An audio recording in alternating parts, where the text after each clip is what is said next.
রাজধানী সহ দেশের বিভিন্ন স্থানে কিন্তু ভূমিকম্প লক্ষ্য করা গেছে এবং এটা কিন্তু বলা চলে মৃদু ভূমিকম্প।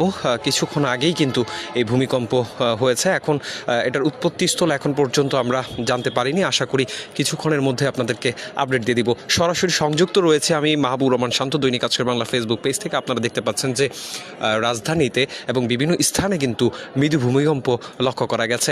এখন পর্যন্ত হতাহতের ঘটনা আমরা এখনও জানতে পারিনি, তবে ভূমিকম্প মৃদু হয়েছে এটা আমরা নিশ্চিত করে বলতে পারি। এখন পর্যন্ত এটার মাত্রা আমরা এখনও হাতে পাইনি। অবশ্যই আপনাদেরকে সরাসরি সংযুক্ত করেছি এবং সরাসরি আপনাদেরকে জানাতে পারবো কত মাত্রার ভূমিকম্প হয়েছে কি বা কোনো ক্ষয়ক্ষতি হয়েছে কিনা। এখন পর্যন্ত আমাদের হাতে কোনো কিছু আসেনি।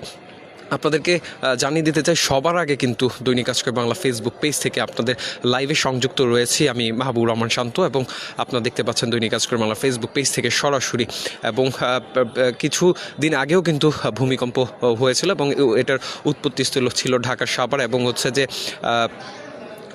নরসিংদীর বিভিন্ন জায়গায় কিন্তু ভূমিকম্পর উৎপত্তিস্থল ছিল। আজকের যে ঠিক 11টা 2 মিনিটে যে ভূমিকম্পটি হয়েছে এটার উৎপত্তিস্থল এখন পর্যন্ত আমরা জানতে পারিনি। আশা করি কিছুক্ষণের মধ্যেই আপনাদেরকে সরাসরি সংযুক্ত করতে পারবো এবং আপনাদেরকে জানাতে পারবো আপডেট।